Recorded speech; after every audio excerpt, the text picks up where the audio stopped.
You could do better than that. You know, you've been drinking coffee all morning.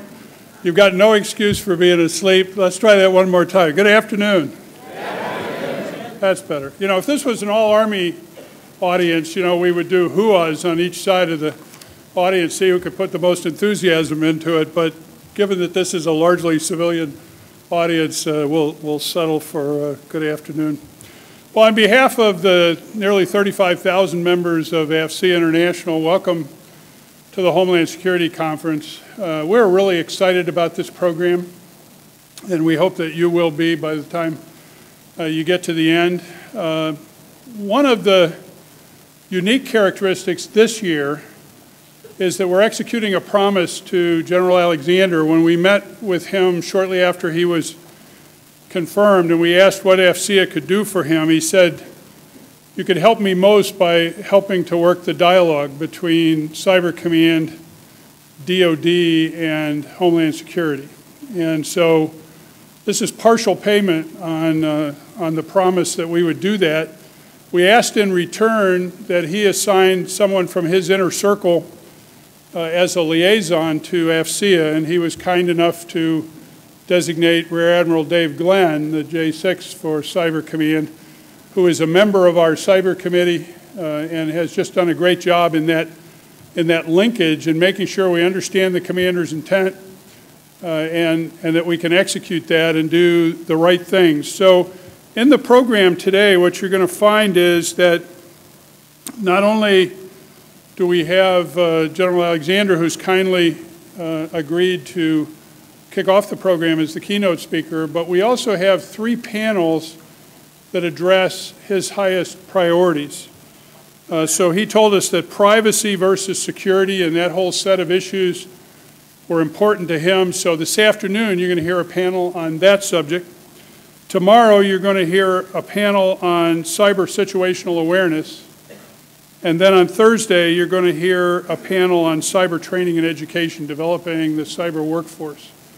So these are the 3 areas that General Alexander told us were most important to him, and so we wanted to make sure that we embedded them in the program. So without further ado, let me introduce General Alexander. As you know, he is the commander of U.S. Cyber Command. He is the director of National Security Agency and the chief of the Central Security Service. He is a lifelong Army intelligence officer who has served at every level from battalion through Headquarters Department of the Army, where he was the Descent and G2. And his entire biography in living color is in your program, so I won't spend any more time. Please help me welcome General Alexander.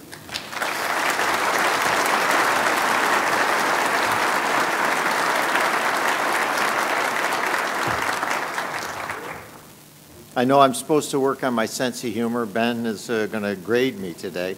So first, let's give Ken Schneider and Becky Nolan a big round of applause.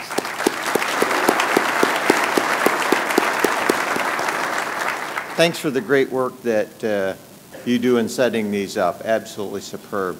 You know, when I hear people talk about my resume, you're sitting there and you think, oh, I hope they don't bring that up. Oh, is this to the advance the slides? Okay. That's a technical thing. I'll come back to that. But you hear people, if I go too fast, just slow me down. But you hear people talk about that, and one person walked up to me the other day and said, "Have you spent your whole life in the Army?" And my answer was, "Not yet." That's a joke. I'm sorry. We can work on these. I'll go slower. You can work with me as I try to read through some of this, and this is a tough area, cybersecurity. It really is. When you start to look at all the things, Kent brought out some of the key issues that we're wrestling with. And there's a lot of folks that say, we'd like the technical capabilities of NSA in there, but we don't want NSA in there. And we'd like the really deliberate process the military needs, but we don't want the military in there. Unless it's really bad, then we'd like you both in there and help us out. But in the meantime, we'd like, over here, we want to have a completely secure civil liberties platform and all this. And I think we can do both. And that's the issue that we've got to wrestle through. It's not an either or. And we're going to talk about that today. Now, when you look at the realities of our budget and where the state of our nation's economy is, we can't afford to build another NSA. That's clear. And we can't afford to build another military.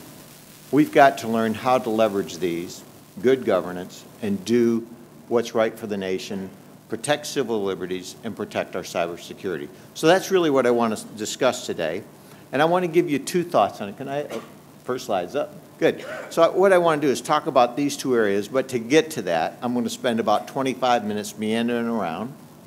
No, I'm actually going to give you kind of some updates and thoughts about what's going on in the networks, what we see, and the threat as we see it. Talk a little bit about what the President has said on this area, a little bit about what DepSecDef Lynn has said, and a few others.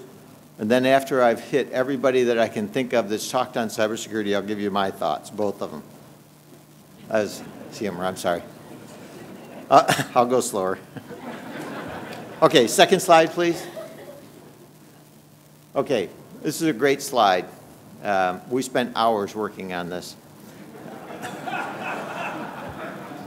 Okay, I actually, as you probably know, I didn't do anything with it. Somebody makes these slides for us, and we say, can you make that arrow tilt up? Tilt it back down. You know, what we wanted to get by this slide was, look at what's represented on there, the technology. You know, I can remember as a young kid, or at least I heard about this, I read about this. Do you remember the phones where the operator was on the phone? I can remember my mother saying, are you off? Not yet. Okay, well, would you go off? This is a private call. But the operator would connect you. I just read about this. That's the phone on the left.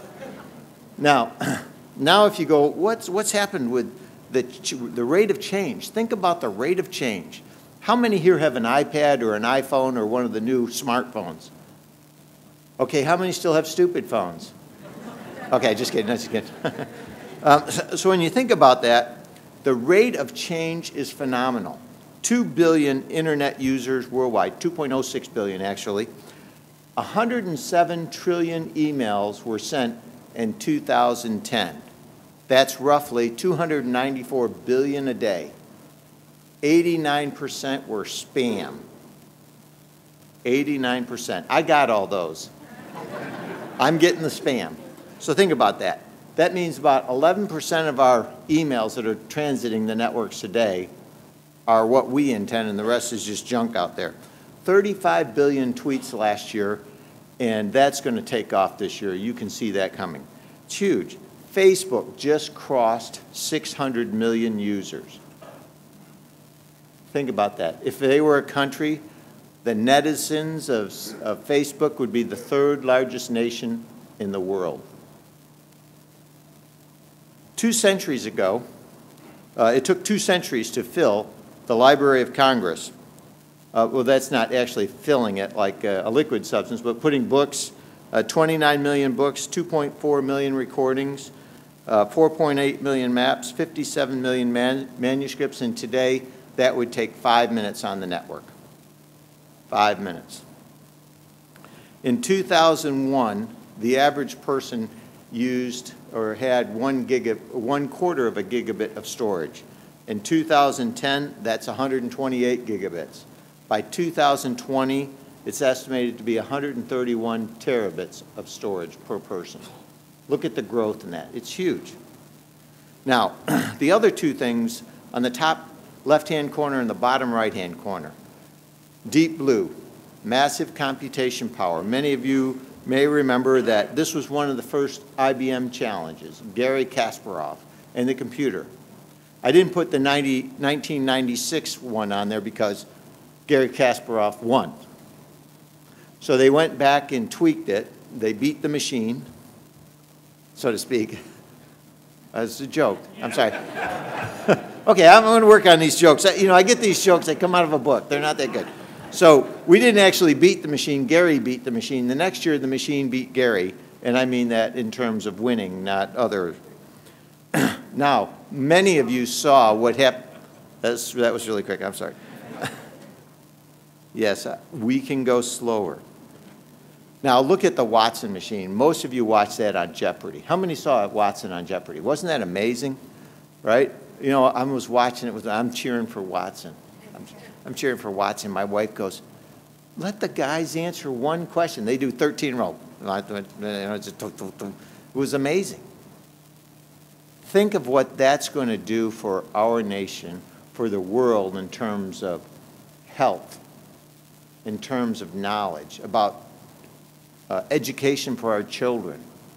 You know, look at how bright the future is in this area. It's phenomenal what's coming out.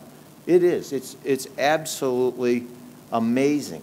You know, when you think about what you can do for the experts. You know, I have 13 grandchildren. That's right. We're helping. We're doing our part for, you know, so that somebody will be there to work when I get old. Okay, that was another joke. But look at what their opportunity are. The 2-year-olds are already using little netbooks and, you know, DS2s, and they're on the web, and they're tweeting, and they don't even know how to spell some of the words, but they're out there texting. They're having a great time. Tremendous opportunity. That's the good news. The bad news, tremendous vulnerabilities in ways that we could never expect. Next slide. So here are some thoughts on things that are changing as we look at this. The unintended and perhaps intentional consequences of social networking and where we are. You know, kind of the humorous one, the snowball fights here in Washington, D.C., the DuPont Circle snowball battle, if you will. That was great. Everybody kind of texted in and boom, instant snowball fight. Now look at it for what happened in Egypt, what's going on in Libya, and what's going on in other parts. It's going to change many of the things that we know today. An awful lot is happening because of that connectivity. So, great opportunities, great network things. Let's look at the threat. Next slide. When we talk about the threats, I wanted to get 3 key points out. Where we've been, exploitation, what we've seen happening in disruption, and what are the things to come, destruction. As you look at that, we see about 4,000 different terrorist groups on websites today using the network for their own devices, and that's from an unclassified report that we have. Web-based applications are the fastest growing target exploitation by cyber attackers. 65% of global internet users and 73% of U.S. users have been the victim of cyber crime. That means 3 out of every 4 in this room have been the victims of cyber crime of some sort. Here's the big thing. The cost of cyber crime globally exceeded $1 trillion in lost intellectual property and the expense of repairing damages done. That's a McAfee report. When we look at our intellectual property, think of all the defense industries, the government industries, private industries that here. The intellectual capital that we've lost is huge. Others estimate that 3/4 of the software in China has been pirated. Think about that. Huge consequences from what's going on. And the trends continue to grow. And what we've known as exploitation, cybercrime, and those things that existed, look at what changed in 2007. Estonia, the Tallinn Monument. First time we saw what appeared to be nation-state on nation-state disruption using the network, right? During the height of that disagreement with Russia, Estonia was hit with massive distributed denial of service attacks. Huge. Especially for Estonia, who is a very tech-savvy country, very big on the web. Most of their industries are connected, and these disruptive attacks hit them significantly. They now have a cyber center there for just this sort of thing, which we hope to go visit in the not-too-distant future. So when you think about that, look at our networks. Our networks are probed. The military networks are probed about 250,000 times an hour. If they knew what we knew, they'd stop probing. Because they wouldn't have a need for it, I mean, you know, obviously. Now, destruction. I wanted to give you a kind of a destruction. So here you are. Anybody swim at night? Okay, well, I don't want to get into all the details of swimming at night, but imagine, if you will, you are swimming in a pool with no lights on. It's dark, right? And somebody says, "Do you want me to tell you what's going on around you in the swimming pool?" Next slide. There. That's why I don't swim in the dark. Now, destruction. What's going on in our networks, and what's the possibility for the future? When you start to look at some of the things and the problems that we see, we've got to open our eyes up to what is possible, what is going on, and what will probably happen in the not-too-distant future, destructive types of attacks.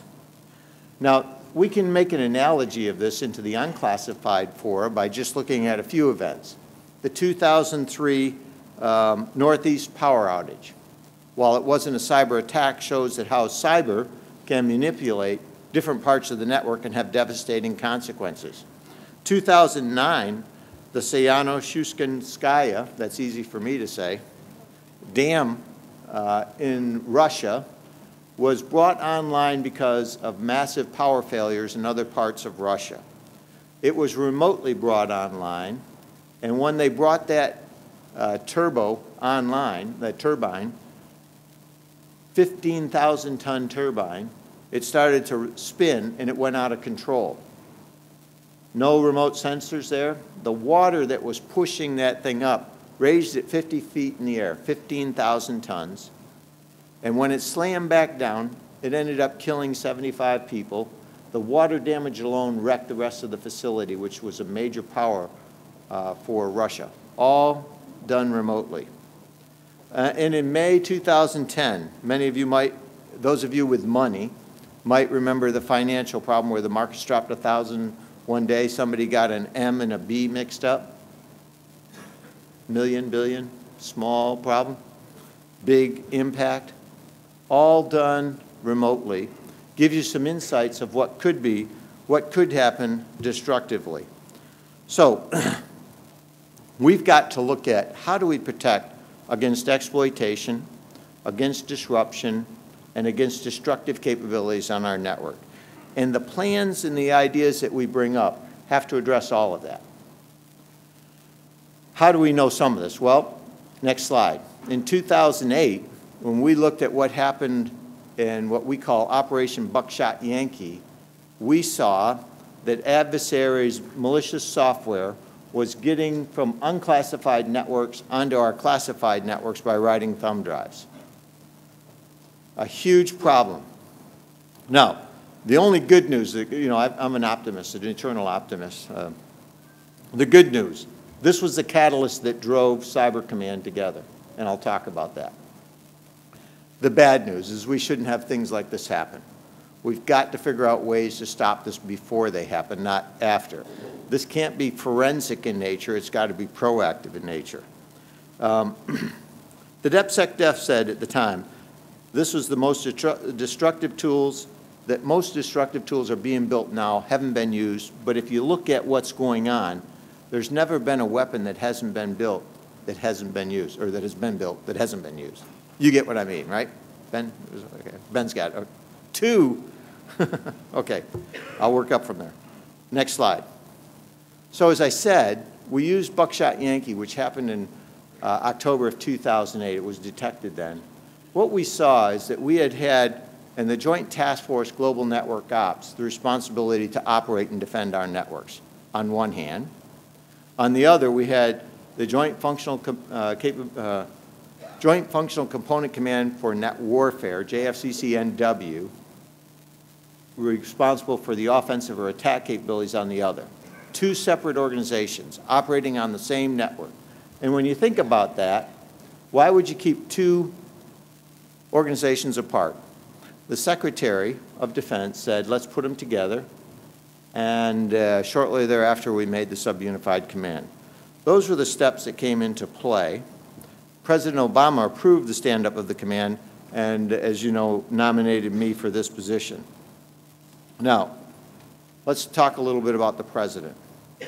Next slide. All good, of course. Write that down, Ben. All good. There. Okay. Okay, he made a speech May 29, 2009. First, cyberspace is real and there are risks that come with it. Second, he said, cyber threat is one of the most serious economic and national security challenges we face as a nation. Protecting digital infrastructure is a national security priority.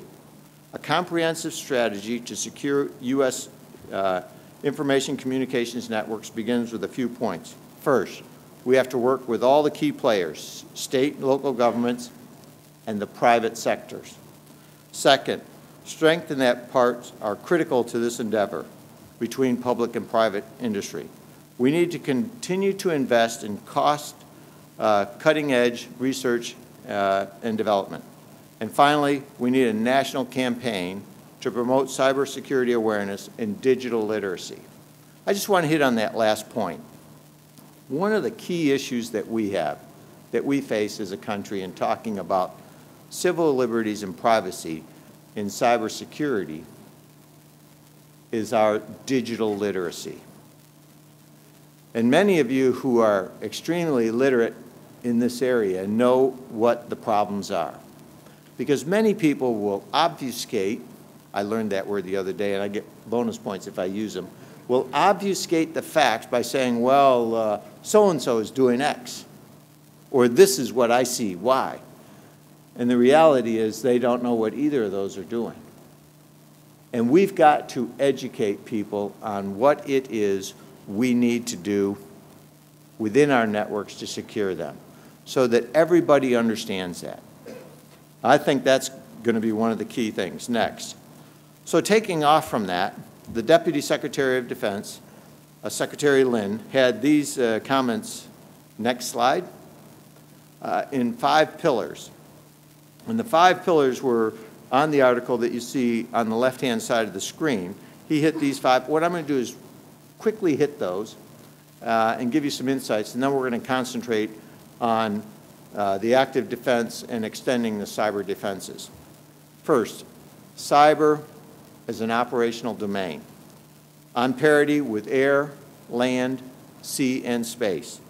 So think of it as there are 5 domains out there, not 4. In fact, cyber may be the connective tissue for all of them. Military must be able to defend and operate in cyberspace, more so now than ever before. If you look at how our military operates, how we get intelligence, how we do command and control, how we pass information around, how we query databases, we depend on cyber to do our job. We have to be able to operate in it. We have to be able to defend it. Our adversaries will attack our command and control through cyber and vice versa. And we have to have the ability to win in that war. The active cyber defenses. I'm going to spend a lot of time on this in the next slide. Just let me say on this part here, it's a new operating concept or some new thoughts. What we'll do is we'll fully explore those thoughts in a couple slides and then come back and hit the other 2. Nope, no, go back. Thank you, because I want to hit these last 3 first. Extending the cyber defenses is the second issue that I'll hit. Building international partnerships. We don't have a U.S. network, a Canadian network, a Mexican network, figured out all the 160+ countries out there. It's one network. We all operate on it. We have to have international partners to protect our part. And when we look at this, the government has to work together. Kent brought out the Defense Department working with Homeland Security, working with the intel community, a must. And our government has to work with the private sector, with academia, and with our allies. And we've got to figure out how to set that construct up. And, I'm going to end up talking about leveraging our nation's ingenuity. Here's the thing that I put on the table. We're the nation that developed the internet. We're the nation that developed the iPhone, the iPad, and you look at all these tools, and we ought to be the ones that lead the way in securing it. Next slide.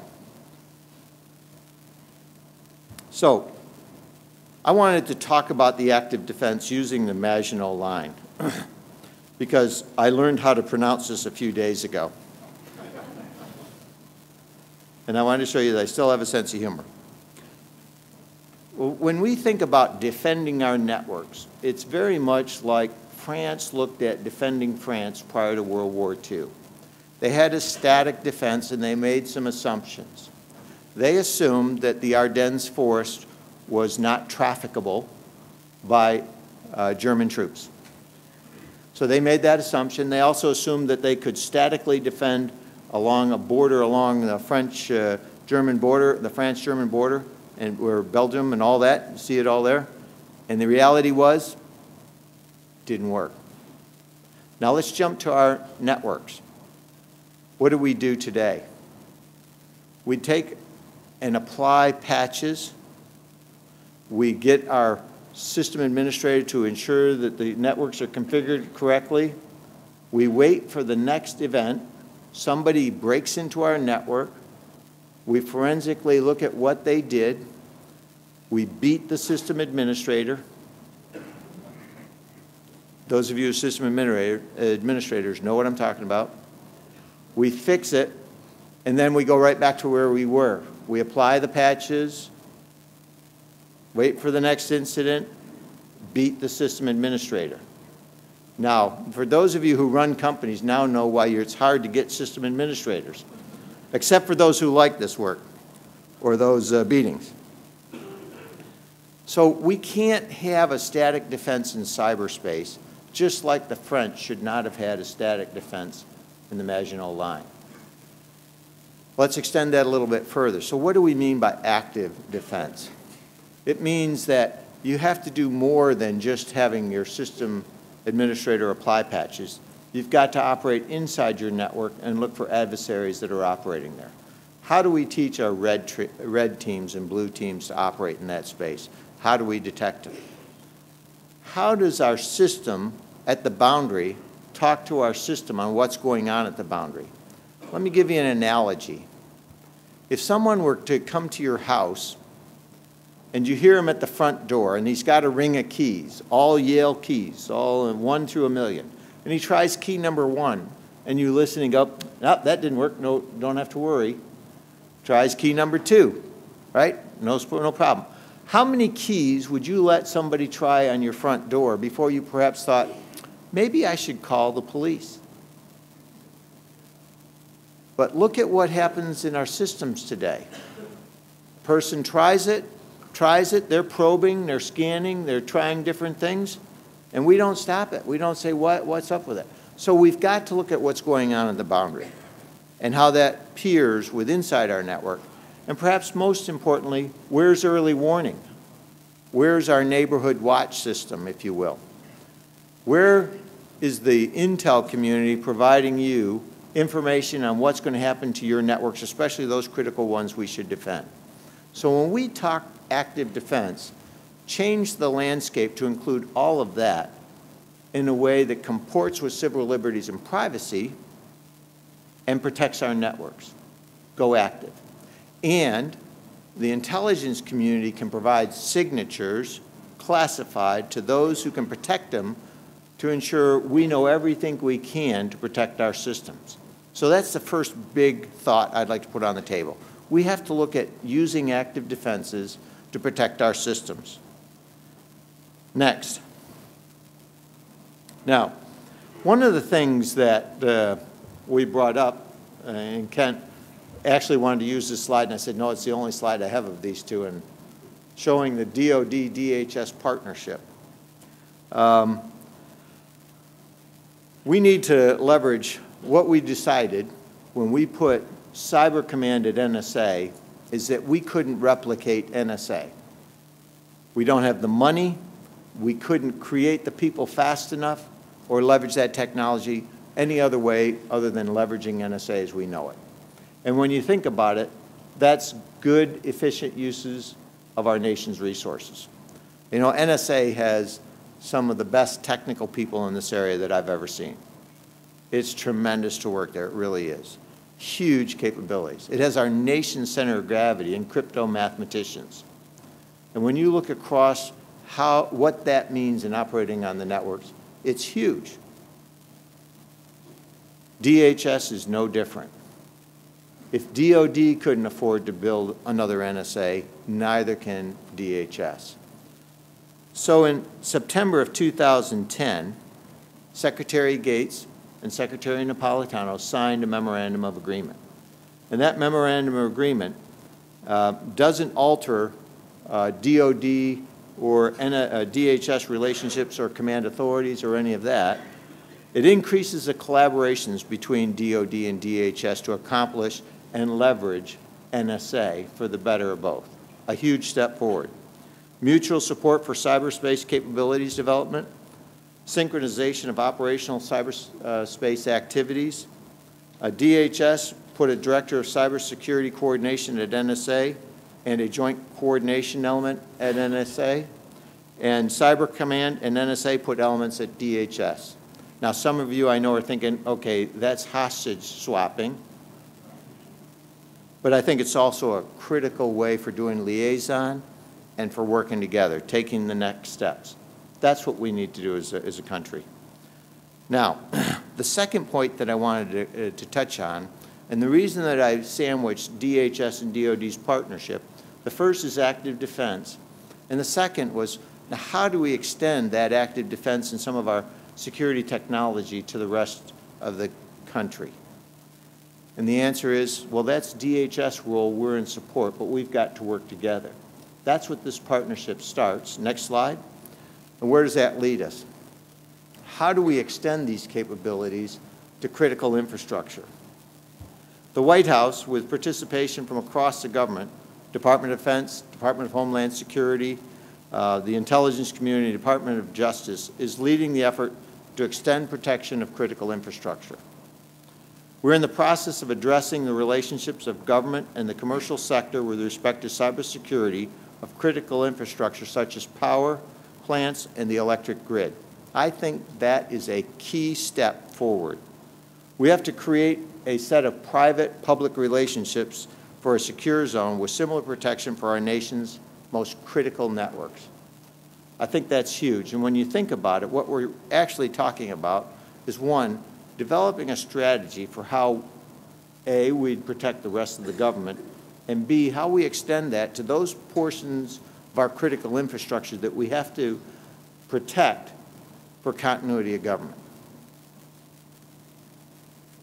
This allows the government to ensure threat information actively protects the nation's most critical networks, the ones we rely on every day. It also facilitates that public-private partnership in a transparent way for the American people. And I think that's a huge step forward when we start talking about civil liberties and privacy. Next slide. So one of the things that we get to is this issue of civil liberties, privacy, and cybersecurity.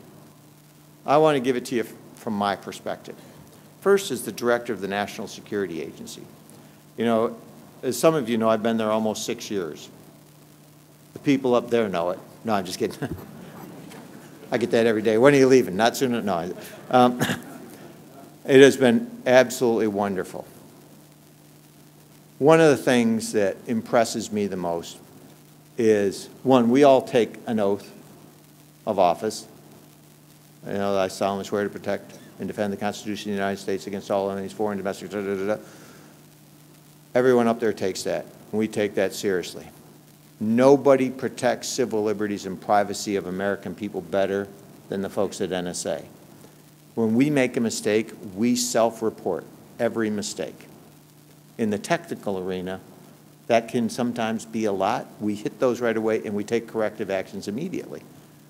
It's huge. Everybody self-reports.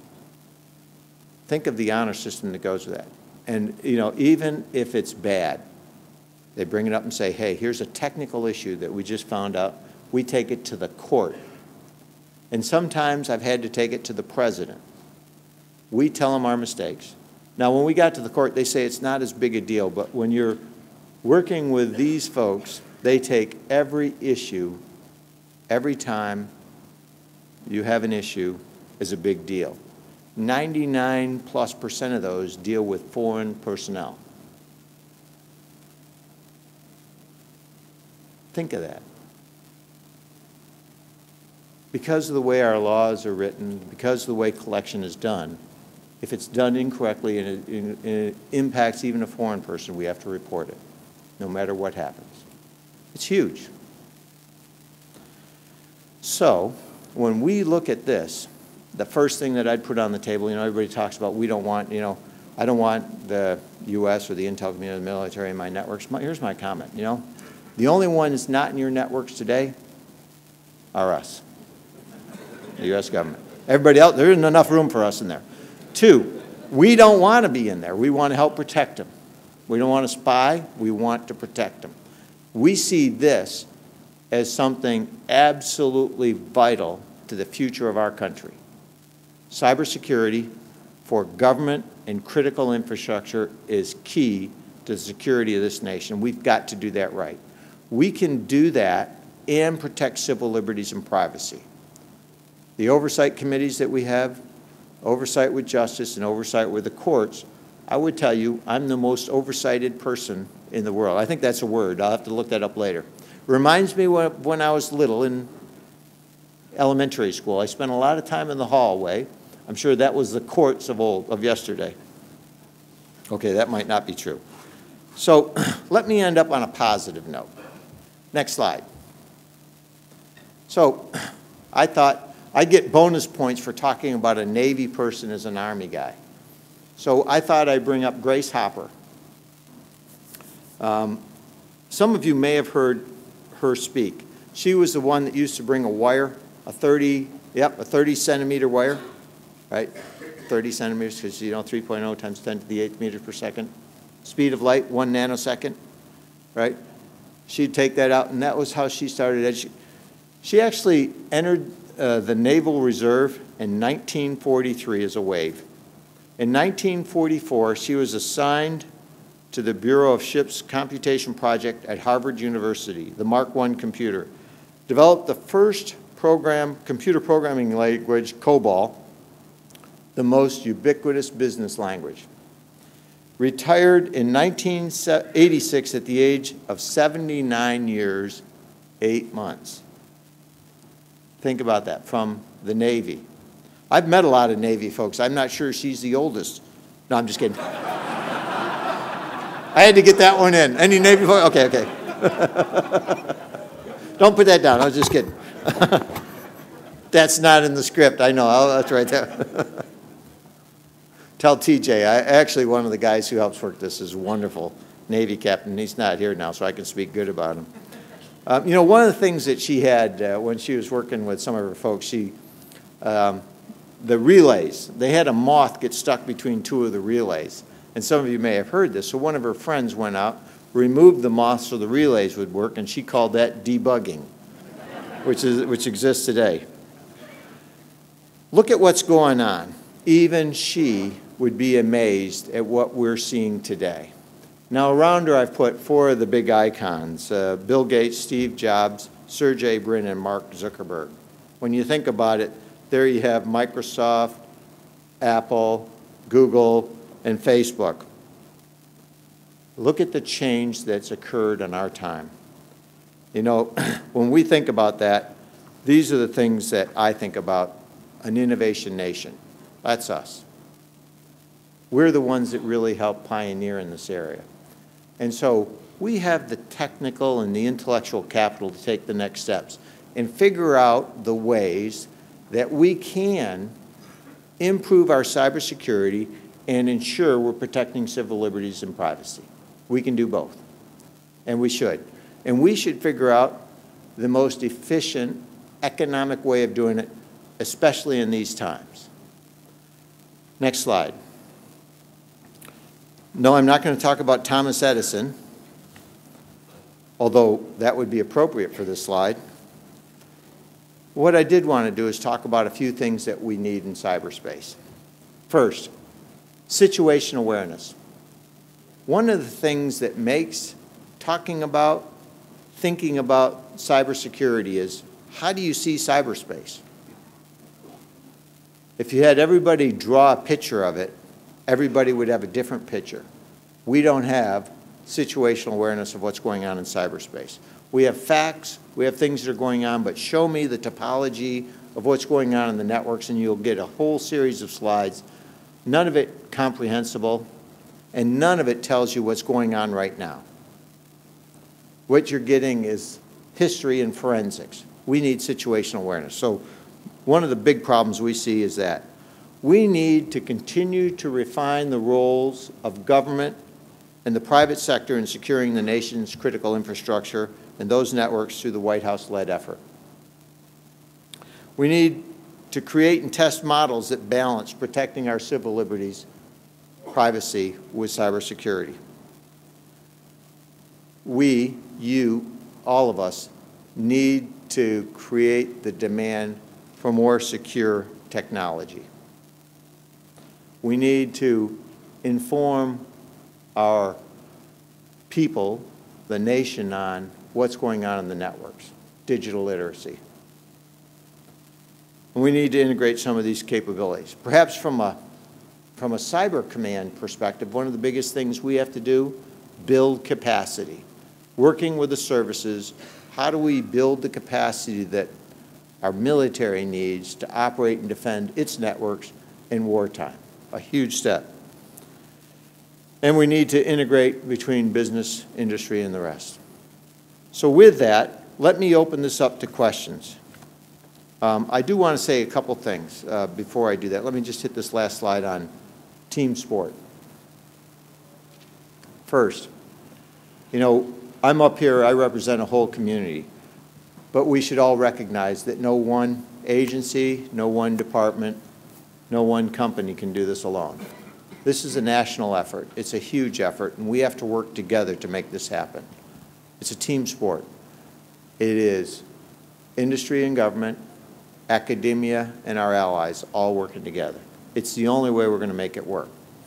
I think what we need to do is we now need to look at that, shine a light on it, have a debate about the best way to go forward, and then come on and then get on with it. Let's do this before something bad happens to our networks. So with that, let me open it up to questions. No questions, I'm out of here. Okay, all the way over there.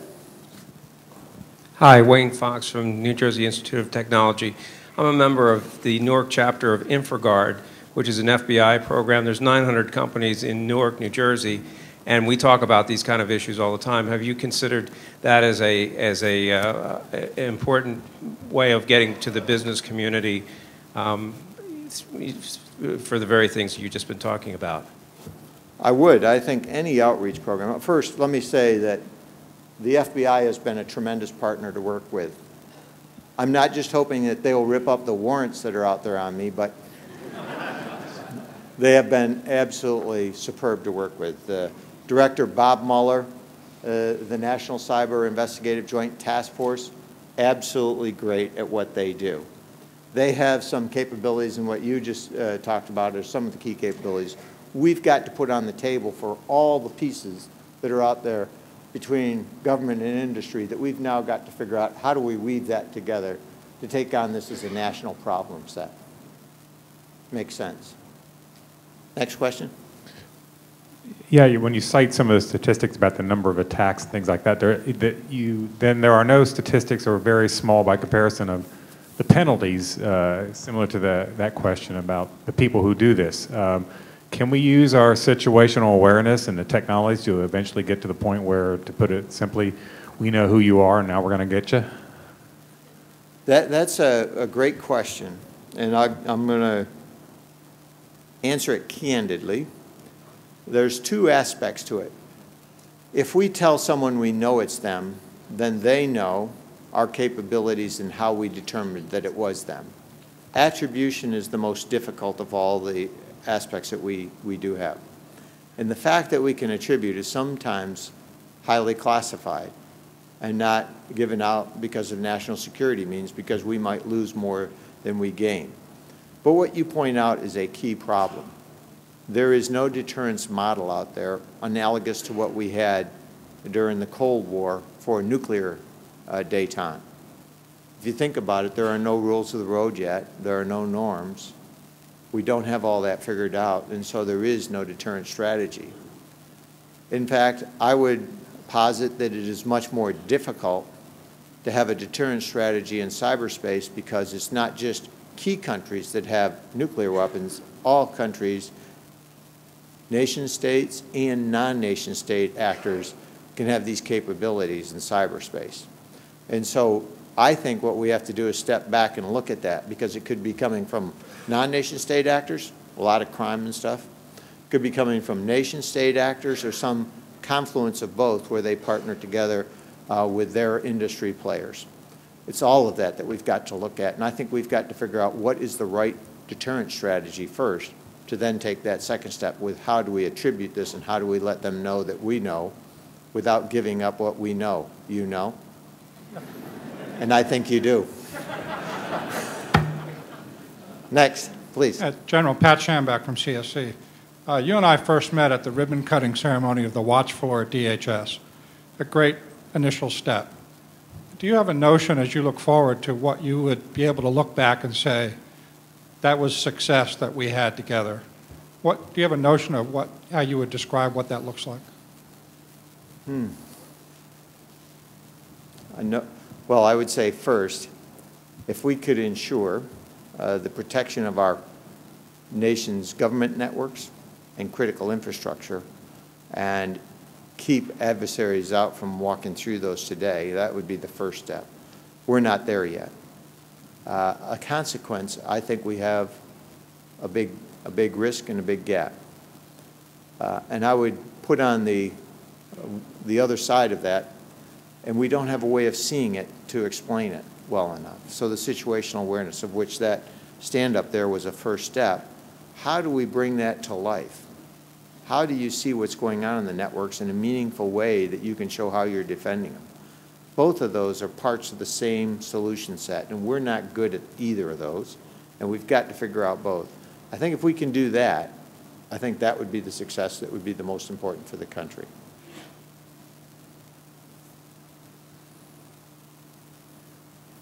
Please.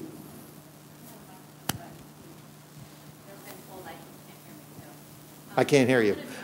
First time. Oh. I'm going to be a little more blunt than the gentleman in the front row here.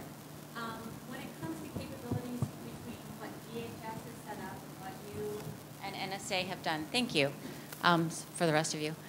Do you think that we should continue with capabilities for DHS in the .com and the .gov domains, or do you think that we should be leveraging more the capabilities that you have in NSA and what we've started to develop in cybercom to protect and cross-domain .gov, .com, and .mil? I think we're already doing that. We are already looking at how we take what we've learned in working the military networks. DHS is already taking that to now apply that to the rest of the .gov and the .com. So they are taking that strategy. And I think the key issue that we now need to bring together, I would just take yours one step further and say, so now how do we operate together to do this? You see, here's the issue that I see. A crisis in our networks is not going to stop while we wait to transition from one set of authorities to the next. It's going to go at network speed. The government, our nation, needs to be able to operate and defend at network speed across all the capabilities that we have. It doesn't mean that I have to be in charge or this person has to be in charge, or I know, I'll move the microphone with me. It means that the government needs to work together seamlessly across that whole crisis. I think that's what the nation wants. That's what the nation needs. That's the harder of the two. I think taking technology and working it's an easy thing. Taking the intellectual capital, the people, and the other things, and how we apply that. You know, when I look at NSA, you know, again, tremendous capabilities there that came out of World War II. And when you think about the intellectual capital that we spent the last 60-plus years building up there, it's not something that happens overnight. It takes at least 2 days. I'm just kidding. It takes decades to build that. When you talk to some of the folks that have worked there, It's huge. You can tell this guy's he knows what he's talking about. So how do we create that? And the answer is, perhaps what we could do is leverage that, put the right oversight, compliance in place, and do what's right for the country. And I think that's the steps that you can now see Secretary Gates and Napolitano doing, what the White House is trying to do. It takes time. I'd like to do this in 24 hours. The issues that we are working with, that the administration, I think, and all of us are pushing is we want to ensure that we get that done before a crisis comes. So that's the push by all. Does that make sense? Please. Sir, Chris Kelly at Booz Allen. Just a quick question. Actually, two parts. Could you talk to us a little bit about what's happening on the international scene with the command and other, joint activities globally, so with other governments and the like? And then you mentioned the net citizens that are out there, 600 million strong. Is there any thinking going along around how to connect with that part of the sensor grid to enable you? First on the partners. One of the things that the Defense Department really has taken the lead on is how we bring together all the countries that we have to partner with. And there are different steps depending on who the countries are with how we'd have a partnership, as you'd expect, from Five Eyes to NATO to all the different partners out there. I think we have taken some steps forward with several of those countries, and I think you could see that starting to move. NATO, Admiral Stavridis, has been a huge step forward. And we have hosted a number of different allies at U.S. Cyber Command to talk about this. Having said that, I think it's in the formative stages, because this that we're talking about is not universally understood. As a consequence, there is no doctrine that each country can say, well, here's my doctrine, here's my norms, and here's how I'm going to operate. I think what everybody's seeing is when you look at that explosion in technology that we have, the governments are trying to now look at antiquated laws, update those to say, now how do we operate in this environment?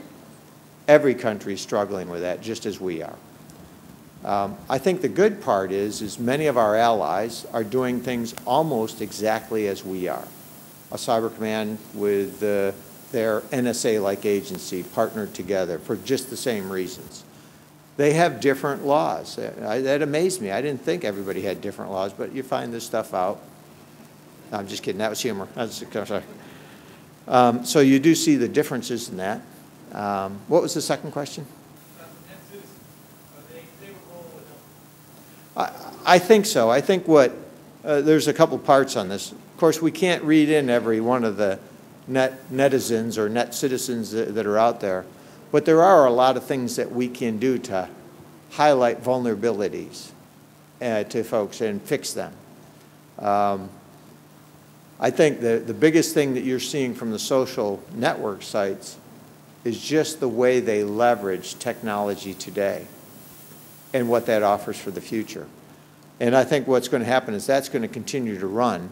The biggest thing that the netizens could do is demand more security in the technology. Because until there's a public demand for it, it's probably not going to be built in at the levels that it needs to be. That is simply an economic model by business. There's no business model for it, no business case for it, you're not going to get it. You tell me I'm going to make $1 on this by adding it in, you got it. You tell me I'm going to lose $2 by adding it in, now we're talking about it. Now, there's a lot of good companies out there that will apply that, but it won't be universal. It'll be sporadic. So we've got to make a business case. What's the business case? Well, I have an iPad. I have some of these. I have a couple iPads. I have all these technical devices. I'm experimenting with them, trying to learn how to read. And so I got the talking Tomcat. That's really kind of neat on it. When you think about all these things, some of you might bank online, pay credit card bills. Well, we don't want to do that. It makes sense. But you really want to know that you can do that securely, that you're not going to lose things. So I would bet that more than 50% of the people in the room don't do it because they're worried about security. So there's a demand right now. If you knew it was secure, absolutely, you would do it. So we've got to create, and that's where the netizens can really help. Next question. I guess one more? Time for one more. Please.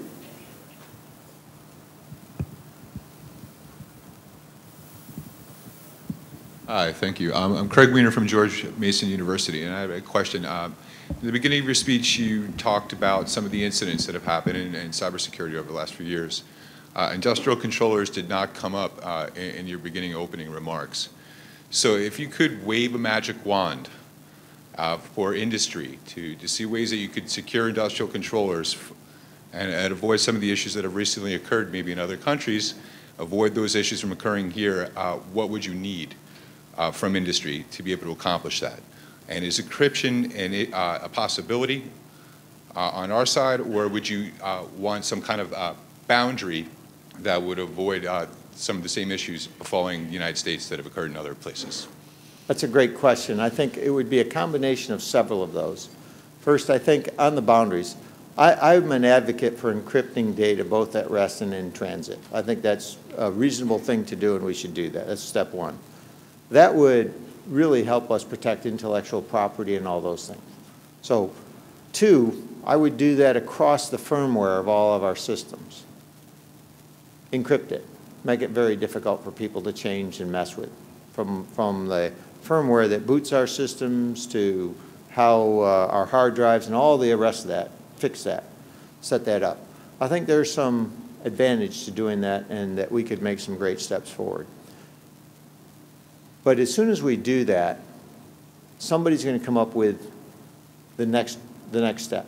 So add to that an ability with your blue teams and red teams that work within your networks, the ability to detect anomalous behavior and figure out what the adversaries are doing so that you can stay up with them rather than being surprised by them.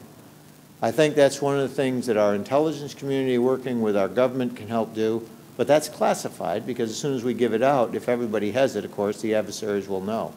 So you have to figure out a way for treating that kind of information also in a classified manner. I think it's all of those, and I'm an advocate for providing early warning on what you're seeing globally into those networks, both from industry and from the government. I think both of those would be very helpful. Thanks. Thank you. Thank you very much, folks.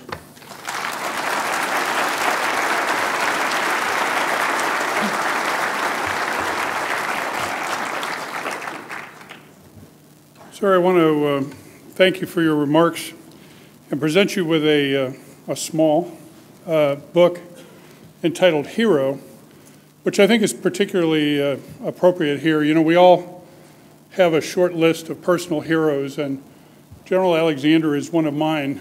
I can't think of anybody in this country, certainly, that has served the nation better in the area of cyber defense. And so, sir, we want to present this as a small token for your speaking. And I would also add that tomorrow, when Chief Lanier is here, we're going to make a contribution in behalf of all of our speakers this week to Heroes, Inc., which is a charity that supports fallen first responders and their families. And so I think that's also very appropriate to this particular conference. So again, sir, thank you so much.